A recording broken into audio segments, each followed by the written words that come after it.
Isaha zitandatu ziruzuye neza ngaha kumbonesha kure ya Jasiti TV n'umwanya wo kubashikiriza amakuru twabateguriye muri kano kanya, nayo akaba agizwe n'ingingo nkuru zikurikira.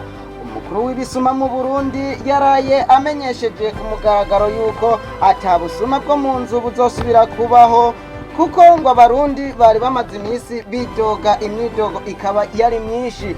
Ivyo rero bikaba byaraye bimenyeshejwe no mukuru w'ibisuma aho yaraye arahiye akemeza yuko ibisuma bitazosubira kwiba mu ntumbero yo kugira ngo abanyagihugu bahora baraza ibintu mu nzu bagaca babura naho baryama, yuko yarahiye ku izina ry'Imana yuko atazosubira kwiba. Aho rero akaba yabwiye abenegihugu yuko bazoguma baraza ibintu hanze ngo yuko ngo atangorane.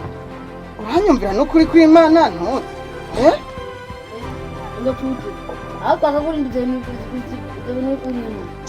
mwebwe ninde yababwiye muze ngaha?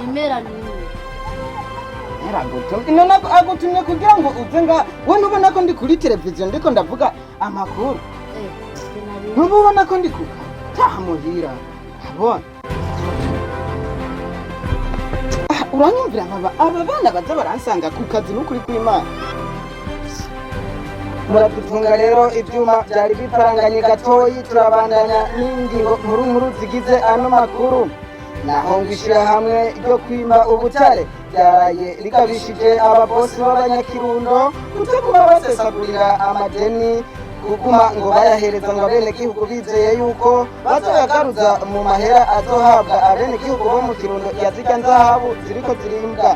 Bakaba baraye bamenyesheje yuko inzahabu zigira zibandanye zijabuka hanze kugira ngo babanze bazidupimire barabe iby'ukuri ko atari za pirate. Ibyo rero bikaba byagabishijwe yuko mu ntumbero yo kugira ngo ntibakomeze batanga amadeni ngo byohava bizosarisha kugira ngo bashobore kuyagaruza. Aho rero ubu tuvugana hakaba hasigaye utuzahabu dukeyi cyane kugira ngo baheze ku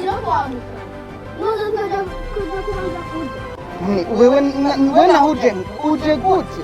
Usanga umenga igiporo. None ibyo nibyo ibisubizo nama navuze.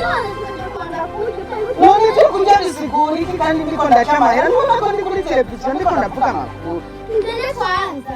Cyangwa mwirandaje mushaka kumuziramo. None ibyo ndiko ndaronda bizoca muzoca mubironka gute ninayaheba kuyavuga? Genda ndaje. Abona ndaje wegenda. Wabona ukuntu nuko Imana muco munyereza naho naringe. Naho mugucamenya naringeze he. Beto mugana ariko ndavuga ibijanye n'ibyo kwimba ubutare. Muradutunga rero murabona yuko security idakwiye muri no televiziyo yacu. Ndabona yuko abana bariko baraza bansanga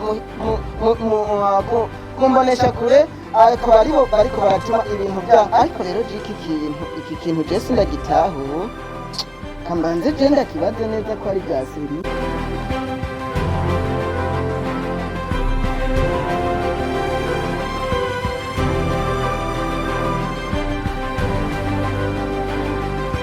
Alo? Ibinyene bya Kirundo ni vyanya by'ibintu ndiko ndavuga mu makuru.